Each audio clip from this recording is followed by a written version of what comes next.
Ikaze nanone muri gahunda z'amakuru ndetse n'ibiganiro bitandukanye dukomeje kugira tubagezaho kuri Noran TV. Komeza uri mu koko kuri ujyanetse ijambo subscribe cyangwa sabone ukandeho ukande kunzongera kugira ngo tumara gutunganya amakuru yacu ajye ahita abageraho ako kanya. Inkuru yihutirwa cyane kuri Eric Prince, uyu ni umukuru wa Chancellor wa Blackwater. Murabyuka ko byigeze gutangazwa ko ashobora kuba yafatiwe umujyi wa Goma mu burasirazuba bwa Repubulika ya Demokarasi ya Kongo. Itangazo rimaze gusohorwa rero na Village Urugwiro na Presidence ya Repubulika y'u Rwanda. Mbere gato rero ko ngaruka kuri iyo nkuru, reka mbanze kandi mbagezeho andi makuru mu buryo bw'incamake tubone kugaruka kuri iyo nkuru. Reka mbabwire ko makuru wakomeje kugenda avuga muri aka kanya nuko Leta Zunze Ubumwe za Amerika zatangaje ko zahannye umupolisi ukomeye cyane muri polisi ya Tanzania, ACP Faustine Jackson Mafwele, imushija kugira uruhare rukomeye cyane mu gutoteza impirimbanyi z'uburenganzira bw'ikiremwamuntu. Muri Gicurasi 2025 impirimbanyi zirimo Umunya-Uganda Agatha Atuhaire n'Umunya-Kenya Boniface Mwangi zagiye mu rubanza rw'umunyapolitike Tundu Lissu utavuganwe n'ubutegetsi bwa Tanzania wari umaze iminsi afunzwe. Mwangi na Atuhaire bageze muri Tanzania batawe muri yombi hashingiwe ku itegeko bivuga ko ryatanzwe na ACP Mafwele, bavuga ko aho bari bafungiwe kandi batotejwe iminsi yose bahamaze. Uyu Munya-Kenya yasobanuye ko yambuwe imyenda yari yambaye, amanikwa acuramye, akubitwa ibirenge kandi ngo yanakorewe ihohoterwa rishingiye ku gitsina. Atuhaire avuga ko rero yafashwe ku ngufu mu gihe yari afunzwe. Polisi ya Tanzania yari yakanye ibyavuzwe n'izi mpirimbanyi cyane cyane ku itotezwa, igaragaza ko ibyo byari ibitekerezo byabo n'amagambo adafite aho icyo ashingiyeho. Tariki 21 Gicurasi 2023 Minisitiri w'Ububanyi n'Amahanga wa Amerika Marco Rubio yatangaje ko Atuhaire na Mwangi batotejwe banakorerwa ihohoterwa rishingiye ku gitsina. Ibi bihano bivugwa ko ACP Mafwele atemere kwinjira ku butaka bwa Leta Zunze Ubumwe za Amerika kandi ko imitungo yose yaba afite muri Amerika yamaze gufatirwa guhera ku itariki ya 21 uku kwezi kwa gatanu. Muri makuru kandi mu buryo bw'inshamake reka mabwire ko Minisiteri y'Ubuzima mu Rwanda Minisante imaze gutangaza ko kugeza ubu nta murwayi w'icyorezo cya Ebola uragaragara mu Rwanda, ishimangira ko ariko ikomeje gukurikiranira hafi amakuru y'abava muri Repubulika ya Demokarasi ya Kongo na Uganda aho cyagaragaye. Amakuru y'uko icyorezo cya Ebola kandi gihagaze yagarutsweho n'umunyamabanga wa leta muri Minisante Dr Iva Butera mu kiganiro yagiranye na RBA. Dr Iva Butera yavuze ko nubwo Ebola ikomeje kuzaza Repubulika ya Demokarasi ya Kongo ndetse ikaba yaragaragaye no muri Uganda, mu Rwanda nta murwayi wayo urahaboneka. Ati muri uku kwezi kwa Gicurasi muri kano karere dutuyemo hagaragaye icyorezo cya Ebola, kikaba cyaragaragaye kandi mu ntara ya Ituri muri Repubulika ya Demokarasi ya Kongo. Icyorezo cya Ebola ntabwo aribwo bwa mbere kigaragaye mu karere no mu yindi myaka cyagiye kigaragara. Uyu mwaka rero gifite uko gihagaze aho cyagaragaye muri Repubulika ya Demokarasi ya Kongo, ariko kugeza ubu no mu gihugu cya Uganda hakaba hari abantu 5 bagaragaye bacyanduye. Mu Rwanda rero nta murwayi wa Ebola uhari. Indwara ya Ebola ntabwo iri mu Rwanda, ariko iyo ndwara nka Ebola ije mu karere biba ngombwa ko habaho ingamba z'ubwirinzi zamaze no gushyirwaho mu gihugu ku mipaka igihugu gifite muri rusange. Mu ngamba u Rwanda rwafashe mu kwirinda iki cyorezo harimo kandi gupima abinjira n'abasohoka bakoresheje imipaka itandukanye, gukurikirana amakuru yimbitse y'abinjiye mu gihugu ndetse no kubuza abanyamahanga banyuze muri Repubulika ya Demokarasi ya Kongo mu gihe kitarenze iminsi 30 kwinjira mu Rwanda. Ku Banyarwanda n'abanyamahanga bafite ibyangombwa bibemera gutura mu Rwanda ariko baheruka muri Repubulika ya Demokarasi ya Kongo mu gihe kitarenze iminsi 30 bazajya bemererwa kwinjira mu gihugu ariko babanje gushyirwa mu kato. Ishami ry'umuryango w'abigenga ryita ku buzima OMS ryatangaje ko abo bikekwa ko banduye Ebola muri Repubulika ya Demokarasi ya Kongo barenze 750, mu gihe abo bikekwa ko bishwe n'iki cyorezo barenga 170. Ebola ni indwara yica vuba kandi yandurira mu cyane mu gukora ku matembabuzi y'umuntu wanduye cyangwa se wapfuye azize iyi ndwara. Muri uyu mwaka umurwayi wa mbere wa Ebola ya Bundibugyo yapfiriye muri Ituri tariki 24 Mata. Ibice byo muri intara kandi birimo icyitwa Mongwalo, Rwampala na Bunia nibyo byugarijwe cyane n'iki cyorezo cya Ebola gikomeje gushika kitanzitse muri Repubulika ya Demokarasi ya Kongo ndetse no mu gihugu cya Uganda. Reka rero tujye kuitwa Eric Prince. Uyu nguyu ni umuyobozi mukuru w'abacanshuro muri Repubulika ya Demokarasi ya Kongo ba Blackwater nk'uko amakuru akomeza kubishimangira. Hanyuma rero bikavuga ko byari bimeze nka filime mu mpera za Mutarama 25 ubwo umuvugizi w'umutwe witwaje intwaro wa Mama 23 Lieutenant Colonel Ingoma yatunganyaga abacanshuro b'abanyaburayi biganjemo abaturutse muri Romania, abagaragariza ko bakoze ikosa rikomeye cyane ryo kwemera gukoreshwa na President Felix Tshisekedi mu bikorwa byo kwica abanyekongo bahanira uburenganzira bwabo. Abasirikare b'Afrika y'Epfo bari ku ruhande rw'ingabo za RDC nubwo bari bameze nk'imfungwa z'intambara babikurikiranaga hafi mu bigo babagamo bikikije umujyi wa Goma. Ibyo byatumye rero batazira Lieutenant Colonel Ngoma Quickly ijambo yabwiraga abacanshuro ubwo bari ku mupaka w'u Rwanda na RDC bitegura kurira imodoka zibajyana ku kibuga cy'indege cya Kigali kugira ngo basubire iwabo. Abacanshuro b'Abanyaburayi kandi bandagajwe bikomeye cyane n'abarwanyi ba mama kuri gatatu muri Mutarama ubwo bahanganiraga mu nkengero z'umujyi wa Goma. Bafatwaga nk'abatinyitse kuko byavugwaga ko abenshi barwanya intambara zikomeye cyane mu bihugu bitandukanye ariko ntibari bazi neza abo barwanaga nabo. Urugamba rwo mu nkengero za Goma rwatumye bacanshuro hafi 300 bamanika amaboko. Nyuma yaho bagenzi babo bari bamaze kandi guhunga. Nyuma y'ibiganiro byinjiyemo ibihugu byaturutsemo M23 kandi yemeye kubarikura ku mugaragaro. Itangazamakuru rihari ariko kandi itanga ubutumwa bukomeye kundi munyamabanga wese uzagerageza kandi kwivanga muri amakimbirane azabona isomo rikomeye. Na mbere yuko abacanshuro kandi amanika amaboko, leta ya RDC yari yaramaze kandi kubona ko nta kinini bashobora kandi kwifasha kuko ntibashoboye kwambura M23 ibice byinshi cyane yari ifite muri Kivu y'Amajyaruguru. Byatumye 23 itangira ibiganiro n'umunyamerika Eric Prince washinze umutwe w'abacanshuro wa Blackwater kugira ngo imufashe kwisubiza ibi bice. Muri uwo mwaka impuguke z'umuryango w'abibumbye zagaragaje ko Eric Prince ateganya kohereza muri Kivu y'Amajyaruguru abacanshuro barenga 200,000 bakomoka muri Colombia, Mexique na Argentine kugira ngo barwanye M23 ariko banarinda ibirombe by'amabuye y'agaciro. M23 yafashe umujyi wa Goma mpera za Mutarama 5 mu gihe leta ya RDC na Eric Prince byari hafi kunoza amasezerano yari gutuma abacanshuro boherezwa muri Kivu y'Amajyaruguru kugira ngo bakumire abarwanyi b'uyu mutwe. Umugambi rero wahise upfa, hatekerezwa kubohereza mu birombe byo mu gice cyawuzuye ari intara ya Katanga. Hashize iminsi kandi bivugwa ko abacanshuro ba Blackwater bamaze kugera mu mujyi wa Kisangani mu ntara Chopo, aho biteguye kandi kurwanya abarwanyi ba M23 baherereye mu bice bihegereye nko muri teritwari ya Walikale kandi ngo bafite ibikoresho bihagije. Aya makuru yavuzwe mu gihe Perezida Felix Tshisekedi yarutse kandi guhurira na Eric Prince New York muri Leta Zunze Ubumwe za Amerika muri 2025 ubwo yari yagiye kandi kwitabira inteko rusange y'umuryango w'abibumbye. Minisitiri w'umutekano w'imbere muri Repubulika Demokarasi ya Kongo yitwa Jacques Shaban Ruko aherutse gutera urwenya ku mbuga nkoranyambaga ati Blackwater ubutumwa buca amarenga koko abacanshuro ba Blackwater bari ku butaka bw'igihugu cyabo. Abacanshuro baturutse muri Colombia, Mexique na Argentine nibazi imiterere yo mu burasirazuba bwa Repubulika Demokarasi ya Kongo keretse gusoma amakarita gusa. Ibyo biha amahirwe M23 kuko abarwanyi bayo bahavukiye baranahakurira kandi bamaze igihe kinini cyane barwanira. Uretse kumenya ahantu kuhakorera ubutasi nabyo biragoye kuko nta bantu bahazi ku buryo bakorana nabo. Abandi ndetse n'abakwiyemeza kubafasha ntibashobora kandi kujya mu ikoranire inoze nk'uko byagenda kuri M23. Ibyo nibyo byatumye batsinzwe muri Mutarama bahitamo kandi kuguma hafi y'umujyi wa Goma kuko urubuga rwa kure yaho rwari rugoranye. Kuva abacanshuro b'Abanyaburayi kandi bagera muri Repubulika Demokarasi ya Kongo baguye cyane no gukorana n'ingabo z'iki gihugu kuko inyinshi muri zo ntizumvaga uburyo zihembwa ibihumbi by'amadolari buri kwezi, abo bagahabwa amadolari 100 kandi aribo bavunika cyane, bo bakaba kandi nk'ababaha amabwiriza cyangwa se kubatoza. Nubwo guverinoma yakubye inshuro 5 umushahara w'abasirikare bari ku rugamba, aracyari nk'agatonyanga mu nyanja ugereranyije n'ayagenewe abacanshuro. Nta kabuza ko mu gihe kandi aba Blackwater nabo bahabwa nk'abatsinzwe nabo kandi bagirirwa ishyari, imikoranire ikadindira. Kimwe mu bibazo bikomeye cyane byagaragaye mu bacanshuro b'Abanyaburayi ni uko leta ya RDC kandi yabeshywe ko ari abarwanyi karabutaka ariko bikaza kugaragara ko bamwe muri bo kandi batabaye abasirikare ahubwo ko bari basanzwe bakora imirimo yo kurinda amaguriro manini. Nta cyemeza ko kuri Blackwater leta ya RDC nabwo itapfunyikiwe ikibiribiri ngo yoherezwe kandi abacanshuro batakandagiye mu gisirikare cyangwa se batiteguye guhara amagara yabo babaye bameze nk'abambere nabo bakandagazwa ku manywa yangu.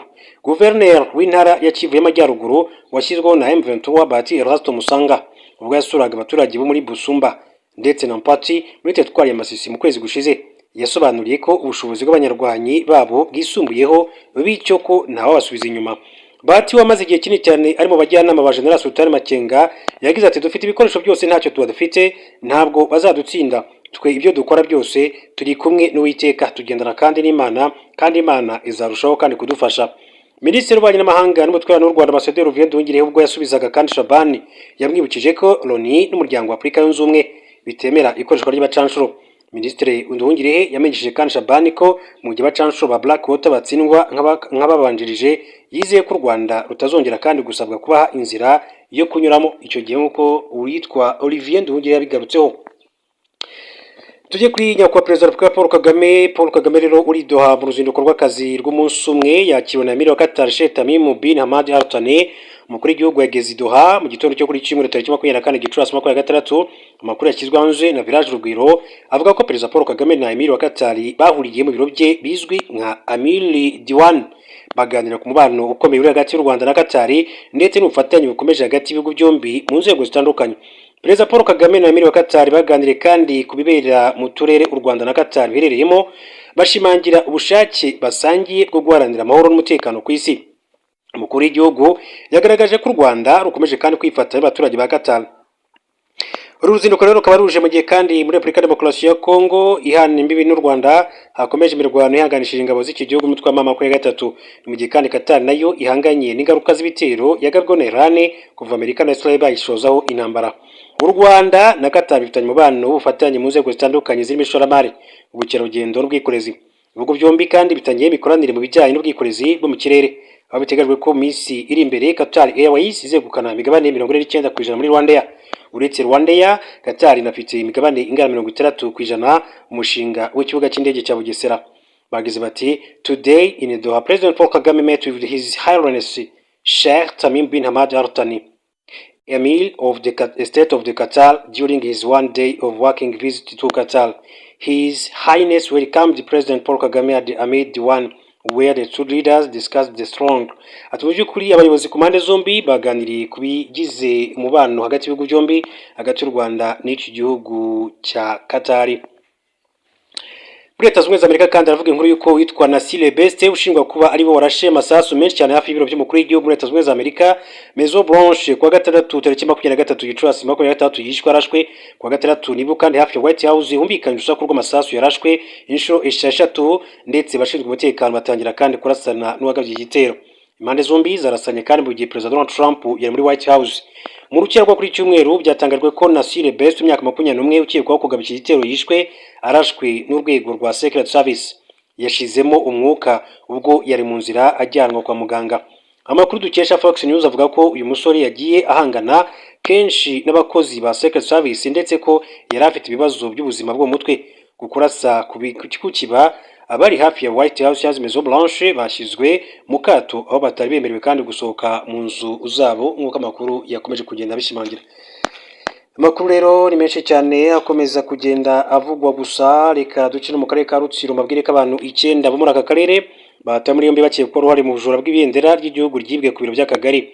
Amakuru kuri ubujura bw'ibendera yamenyekanye itorero ryo 23 Gicurasi 2026 mu murenge wa Mahira mu karere ku biro by'akagari ka Mahira. Amakuru igihe yamenye nuko mu bafunzwe arimo uwahoze ari umuyobozi w'umudugudu wa Rufungo warumaze iminsi ahagaritswe n'abaturage ntiyishimire iki cyemezo. Ushinzwe umutekano mu mudugudu utaragenzuye irondo n'abagombaga kandi kurara irondo barindwi ndetse batariraye mu ijoro ibendera ryibwemo. Umunyamabanga nshingwabikorwa w'umurenge wa Manihira ugwitwa Ukwishaka Titien yabwiye itangazamakuru ko bagikomeje kandi gushakisha ibendera ry'igihugu ryibwe n'abataramenyekana. Ntabwo riraboneka. Dukomeje gushakisha abadufatanyije n'izindi nzego ryibwe kubera icyuho cy'abatara irondo kandi hari icyizere ko rizaboneka. Amakuru ibura ryaryo yamenyekanye ubwo umukuru w'umudugudu yaraje kugenzura irondo agasanga ritakozwe n'ibendera ryibwe. Gitifu Kwishaka yaboneyeho kandi gusaba abaturage kurushaho kandi kwicungira umutekano bitabira irondo ndetse no gutangira amakuru ku gihe. Abafashwe bose bafungiye kuri sitasiyo ya polisi ya Rusebeya. Ibendera ry'igihugu ryaheruka kandi kwibwa ku biro by'akagari ka Ruhingo umurenge wa Gihango mu karere ka muri aka karere kuwa mbere tariki ya 14 Nyakanga 2025 nk'uko amakuru abishimangira. Muri Uganda indi nkuru iravuga yuko sosiyete ya Uganda Airlines yahagaritse ingendo zayo ziva cyangwa zerekeza i Kinshasa muri Repubulika Demokarasi ya Kongo bitewe n'icyorezo cya Ebola gikomeje guca ibintu muri iki gihugu abarenga 70 bamaze kandi guhitanwa nacyo. Mu itangazo isosiyete yashyize hanze kwa gatandatu tariki 23 Gicurasi 2026 yavuze ko iki cyemezo gihita gitangira gushyirwa mu bikorwa. Cyafashwe mu rwego rwo kurengera ubuzima bw'abakiriya bayo, abakozi bayo ndetse n'abantu bose muri rusange. Mu ntangiriro za Gicurasi nibwo kandi byatangajwe ko mu ntara ya Ituri habonetse kandi umurwayi wa Ebola iza no kugera muri Uganda ijyanye n'uwari uvuye muri Repubulika Demokarasi ya Kongo. Ishami ry'umuryango w'abibumbye ryita ku buzima w'MSC ryatangaje ko abo bikekwa ko banduye Ebola muri RDC barenze 150 mu gihe kandi bikekwa ko bishwe n'iki cyorezo barenga 170. Iyi virusi ya Ebola izwi nka Bundibugyo virusi yabonetse bwa mbere muri Uganda muri 2007-2008 yandura abantu 149 yica abagera kuri 37 na 12 kandi yagaragaye muri RDC mu gace ka Isiro yandura 57 yica 29. Ishami ry'umuryango w'abigenga ryita ku buzima w'imesi ryatangaje ko icyorezo kandi cya Ebola cyongeye kugaragara muri Repubulika Demokarasi ya Kongo na Uganda gihangayikishije ku rwego rw'isi. Kuba OMS kandi yaratangaje ko iki cyorezo cyugarije isi bivuze ko ibigo imiryango mpuzamahanga n'ibihugu bikwiriye kandi gushyira imbaraga n'amikoro mu kukirwanya. Gusa Tedros yashimangiye ko ibihugu bidakwiye kandi gufunga imipaka nk'uko byakomeje kugenda bigarukwaho. Reka rero turebera hamwe n'andi makuru atandukanye akomeje kwire. Hari abantu bari barabashatse ngo bakure amaraso mu mubiri we kugira ngo abeho nabi kandi mu mibabaro. Banamubwiye ko Museveni yifuza ko yazamusimbura ku mwanya wa perezida wa Uganda ariko ko hari abanzi benshi cyane bamubangamiye muri uwo mugambi. Nyuma yaho abo bapfumu ngo basabye Kadaga amafaranga ariko babwira ko ntayafite, ati reka turebe uko icyumweru gitaha kizagenda. Rebecca Kadaga ni umwe mu banyapolitiki bafite ijambo rikomeye cyane muri Uganda dore ko yabaye perezida w'inteko ishinga amategeko imyaka 10 mbere yo kugirwa minisitiri w'intebe wungirije wa mbere ndetse na minisitiri ushinzwe umuryango wa Afurika y'Iburasirazuba. Mbere gato yuko tugere kuri minisitiri w'ingabo z'u Rwanda Juvenal Marizamunda, reka mbanze mbabwire ko muri Repubulika Demokarasi ya Kongo hari inkuru ivuga yuko General Obed Ngabo yishwe na M23. Uwitaga General Obed Ngabo wo mu ihuriro rya Coalition Libérale pour la Démocratie CRD riri mu yagize imitwe ya Wazalendo ifasha ingabo za leta ya Repubulika Demokarasi ya Kongo mu ntambara irwanamo na Alliance Fleuve Congo M23 yishwe n'ingabo zuriya mutwe. Amakuru aturuka mu burasirazuba bwa Kongo avuga ko General Obed Ngabo yabonetse yapfuye kwa gatanu tariki 22 Gicurasi 2026. Urupfu rw'uyu mugabo rwemejwe n'abarimo guverineri wungirije w'intara Kivu y'Amajyaruguru ku ruhande rwa AFC 23 Ngarambe Manziwiri. Uyu ku rubuga rwe rwa X yashinje uriya murwanye kuba mu minsi 2 ishize yari yatwitse ingo z'abaturage bo mu burasirazuba bwa Kongo mbere yo gupfa. Ati mu minsi 2 ishize yatwitse ingo z'abaturage, hanyuma uyu munsi isi n'ahantu heza hatari uwiyita General Obed yasanze Ruhinda. Ati Ruvugayi Michael wahoze akuriye Special Force ya FDLR, Mudacumura Sylvestre wahoze ari umuyobozi wa FDLR Foka, Chirumwami Peter Nkuba wahoze ari guverineri wa gisirikare ya Kivu y'Amajyaruguru n'abandi. Amakuru avuga ko Obed Ngabo yiciwe mu mirwano yabereye hafi y'agace ka Rubaya muri teritwari ya Masisi. Reka rero tujye kuri minisitiri w'ingabo z'u Rwanda yitwa Juvenal Marizamunda, akaba rero yari mu gihugu cya Kenya. Akaba rero amakuru avuga yuko minisitiri w'ingabo w'u Rwanda yitabiriye umuhango wo gusoza imyitozo ya Ushirikiano Imara 2026 kuri uyu wa gatanu hari tariki 22 Gicurasi 2026. Intumwa ziyobowe na minisitiri w'ingabo z'u Rwanda General Juvenal Marizamunda zirimo na Major General Alex Kagame umugaba mukuru w'inkeragutabara bitabiriye umuhango wo gusoza imyitozo ya gisirikare y'ibihugu bigize umuryango wa Afurika y'Iburasirazuba. Imyitozo yiswe Ushirikiano Imara 2026 yabereye muri Kenya Nairobi. Intego y'imyitozo y'uyu mwaka ari ugushimangira amahoro, umutekano n'ubudahangarwa mu karere binyuze mu guhugura ingabo, polisi n'abafatanyabikorwa b'inzego za gisirikare bo mu bihugu bigize umuryango wa Afurika y'Iburasirazuba. Ingabo n'abafatanyabikorwa bakorera imyitozo ya gisirikare hamwe hagamijwe kandi guhuza ibikorwa mu guhangana n'ibibazo bikomeye cyane by'umutekano biriho muri iki gihe hirya no hino ku isi by'umwihariko mu karere ka Afurika y'Iburasirazuba. Imyitozo yahuje ingabo n'abandi bafatanyabikorwa baturutse mu Burundi, Kenya, u Rwanda, Uganda, Tanzania, mu gihe Repubulika ya Demokarasi ya Kongo, Somalia na Sudani y'Epfo bitabiriye nk'indorerezi. Imyitozo kandi yatangiye tariki ya 6 Gicurasi 2026 yasojwe ku mugaragaro n'umunyamabanga wa leta ushinzwe Minisiteri y'Ingabo ya Kenya Roselina Sopiane Tuya mu gihugu cya Kenya. Hirya y'umuhango Minisitiri Marizamunda kandi yagiranye ibiganiro byariye n'umunyamabanga wa leta ushinzwe Minisiteri y'Ingabo ya Kenya Roselina Sopiane Tuya, baganiriye ku buryo bwo kurushaho kandi gushimangira umubano mwiza usanzwe hagati y'inzego za gisirikare ndetse n'iz'ibihugu byombi. Reka rero dukomereza amakuru yacu kuri iyi nkuru ku mukuru w'igihugu cy'u Rwanda nyakubahwa Perezida Paul Kagame. Ati ntizigisha abanyarwanda gusa, zigisha n'abavuye ku mugabane. Perezida wa Repubulika Paul Kagame kuri kaminuza mpuzamahanga ziri mu Rwanda. Perezida w'u Rwanda Paul Kagame yatangaje ko ubufatanye na Oklahoma Christian University bumaze imyaka 20 bwagije igihugu kuri byinshi birimo kuba abayizemo bari gutanga umusaruro muri serivisi za leta n'iz'abikorera, ariko byanatumye u Rwanda kandi ruba igicumbi cyo guhanga bishya. yabigarutseho ku 23 Gicurasi 2023 mu muhango wo kwizihiza isabukuru y'imyaka 20 ubufatanye hagati y'u Rwanda na Oklahoma Christian University. Ibirori byabaye nyuma y'uko mu gitondo cy'uyu munsi abantu 40 kandi bari bahawe impamyabumenyi nyuma yo kurangiza amasomo muri Oklahoma Christian University ishami ryayo ryo mu Rwanda. Perezida Paul Kagame yeretse abarangije amasomo muri Oklahoma Christian University ko igihe cyose bagira ibyo bakenera bazahabwa ikaze bakabihabwa.